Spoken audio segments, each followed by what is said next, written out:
Hello everyone, my name is Almar Fred Emirantes and my topic is all about the changing global landscape for 21st century teachers.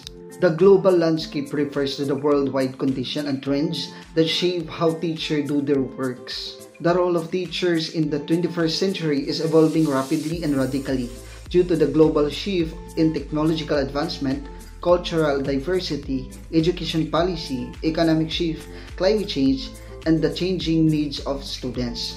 Teachers are no longer just providers of content, but now leaders of learning, helping students adapt, create, collaborate, and thrive in a complex world. There are key changes affecting 21st century teachers.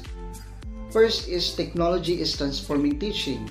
So ang old nilang ginabuhat before is teacher use blackboards, printed books, and face-to-face lectures.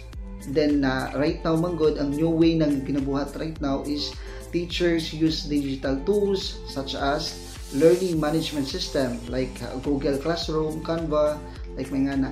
Then educational apps, AI tools na uso na karon, di ba? And then video conferencing like Zoom, di ba? Just like that. So as a teacher, we need a digital literacy. For example, plan engaging online lessons, use data to track students' performance, tapos teach students to think critically about digital content. And the second is globalization and cultural awareness. Like for example, before manggod is face-to-face class. Then right now, classrooms are more diverse due to migration, online schooling, and cultural exchange. So sample, as a teacher, we must now understand and respect different cultures, like teach global issue, climate change, and human rights, and encourage open-mindedness and empathy. For example, teaching about the war of Ukraine, global warming, like that. The next is shift toward 21st century skills. So right now, manggod is modern education is no longer just about memorizing facts. So it's about preparing students to solve real-world problems and adapt to change. So as a teacher now, develop students in critical thinking, analyzing problems, and making decisions. And then next is communication, sharing ideas clearly in writing and speaking.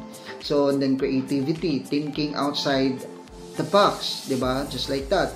And then collaboration, working in teams across cultures and platforms. And then last is digital literacy, evaluating online information.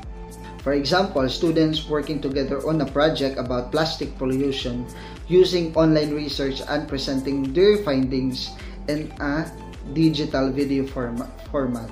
So the number 4 is inclusive and personalized education.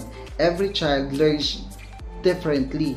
So lahi yung pagsabot sa mga estudyante. So as a modern teacher, we must be ready to differentiate instruction for students with disabilities, gifted learners, non-native speakers, learners with emotional and mental health needs. For example, a teacher may create multiple versions of an activity, visual to visual learners, diba? And then written for readers, and interactive for kinesthetic learners. So para maka-adapt sila kung unsa ang activity nga imong ihatag sa ila. So as a teacher, dapat wide ang ato ang pag-una para makabalota or maka-adjust ta kung unsaon pagtudlo ang mga bata.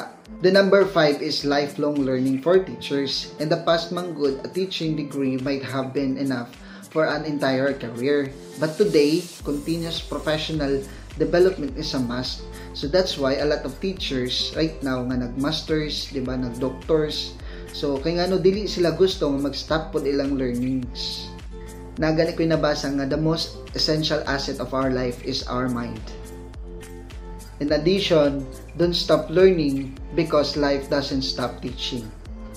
So as a teachers, we need to attend webinars, trainings, and courses, learn new educational technologies, stay updated with global issues and educational research.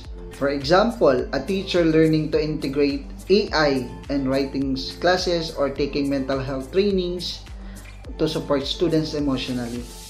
Number 6 is student-centered and flexible teaching. The focus is shifting from what the teacher teaches to how the student learns. Student-centered learning gives students more voice, diba? or real-world task, project presentation, just like that. Opportunities to learn at their own pace, diba? For example, instead of giving lecture about history, so a teacher might let students create a short film, diba? Just like that. So mas mugana ang ilang utok ana, diba? Dili lang kay lecture. Okay? The number 7 is using data for better teaching. So as a teacher right now, use data. So like kita ang collect yun sa grades, assessments, attendance, etc. Nganuman kinahanglan ta ana kay para mas madali nato ma-identify ang mga estudyante sa ilang mga strength and weaknesses. Diba? Then to adjust teaching methods. So diha nato i-adjust kung asa ta kulang or sobra para mas makaget sila kung sa atong ginatudlo.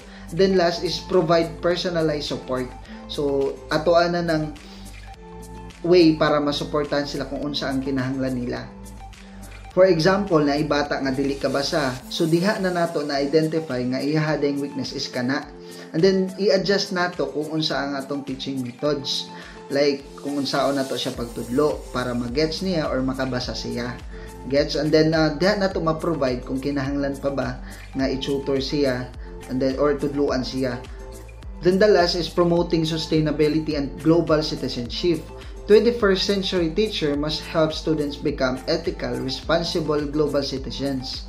So they teach students to create about the environment, diba, climate change or recycling, respect human rights and equality, participate in their communities like that. For example, a science teacher discussing the impact of pollution on marine life and involving the class in a beach clean-up activity. So just like that.